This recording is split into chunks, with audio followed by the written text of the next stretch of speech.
এতিয়া আমি Intex question solve কৰিম এতিয়া পেজ নম্বৰ কিমানৰ ইনটেক্স কুৱেশ্যন 145ৰ ইনটেক্স কুৱেশ্যনবোৰ দুটা কুৱেশ্যন আছে ইনটেক্স কুৱেশ্যন এটা আমি সলভ কৰিম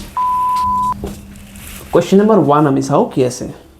find the focal length of a convex mirror whose radius of curvature is 32 cm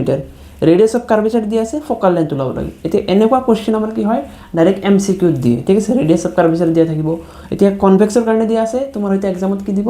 concave মিৰৰৰ radius of curvature দিব সেম ভ্যালু দি দিব এতিয়া কনকেভ মিৰৰৰ focal length ওলাব লাগে বুজি পাইছা তুমি চাও এটো কেনেকৈ সলভ কৰো ইজি আছে ঠিক আছে radius of curvature দিয়া আছে কি মিৰৰৰ কনভেক্স মিৰৰ মই কি কৈছিলো লাষ্টৰ x টো কি লিখিবা লাষ্টৰ x টো পজিটিভ হিচাপে লিখিবা এনেকৈ বুজি পাইছা এবিলাক অলৰেডি আগৰ ভিডিও ডিসকাস কৰিছো সো পজিটিভ লেখাৰ মানে ৰেডিয়াস অফ কাৰ্ভেচাৰ আমি কি লম পজিটিভ লম ফোকাল লেন্থ আলটিমেটলি পজিটিভ হ'ব তো ৰেডিয়াস অফ কাৰ্ভেচাৰ কিমান আছে 32 সেন্টিমিটাৰ সো আমি কিমান লম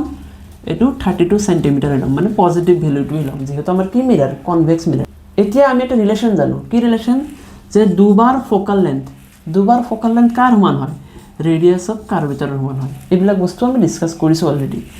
সো এতিয়া f = কি লিখিব পাৰো r/2 লিখিব পাৰো এতিয়া r টো কিমান 32 বহাই দিয়া 32 ডিভাইডেড বাই 2 কইলা এটো কি হ'ব আলটিমেটলি 16 সেন্টিমিটার তো ফোকাল লেন্থ কিমান আহিব কনভেক্স মিৰৰৰ 16 সেন্টিমিটার নেক্সট কোশ্চেন কি আছে এটো ইন্টারেস্টিং কোশ্চেন ভাল কোশ্চেন ঠিক আছে এ concave mirror produces 3 times magnified ব্র্যাকেটত লেখা আছে enlarge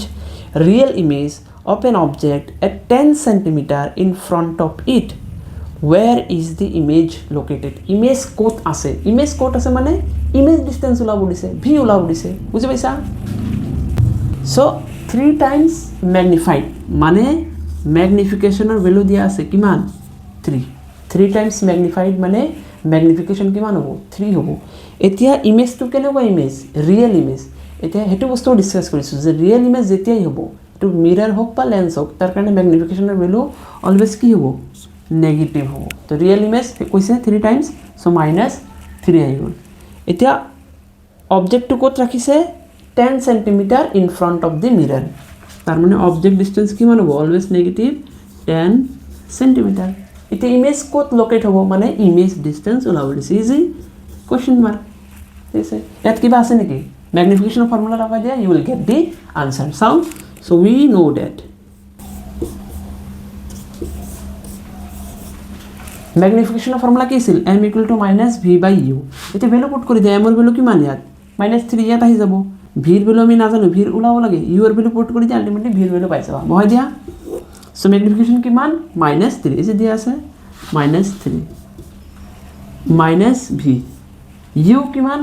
-10 centimetre so -10 so minus plus হৈ গল ঠিক আছে আলটিমেটলি টু ক্রস মাল্টিপ্লাই কৰিলে কি হ'ব v = এটো ইয়াত আহিব সো এটো হ'ব -30 সেন্টিমিটার এটো হ'ব আমাৰ আনসাৰ ইমেজ ক'ত লোকেট হ'ব -30 সেন্টিমিটাৰত লোকেট হ'ব বুজি পাইছা এটো ভিডিও দেখিনে আছিল এটা ইয়াৰ যেটো নেক্সট লেকচাৰ আহিব এটো আমাৰ নতুন এটা টপিক আৰম্ভ হ'ব এতিয়ালৈকে আমি কি কৰি আছিলো রিফ্লেকশন অফ লাইট এটা নতুন টপিক মানে কি এতিয়া আমি পঢ়িম রিফ্রাকশন অফ লাইট সেইকাৰণে এটো ভিডিওত এখিনিয়া ভিডিওটো যদি ভাল লাগিছে লাইক কৰিবা সাবস্ক্ৰাইব কৰিবা যাতে ইয়াৰ নেক্সট ভিডিও যেতিয়া আহে তুমি চাব পাৰা থ্যাংক ইউ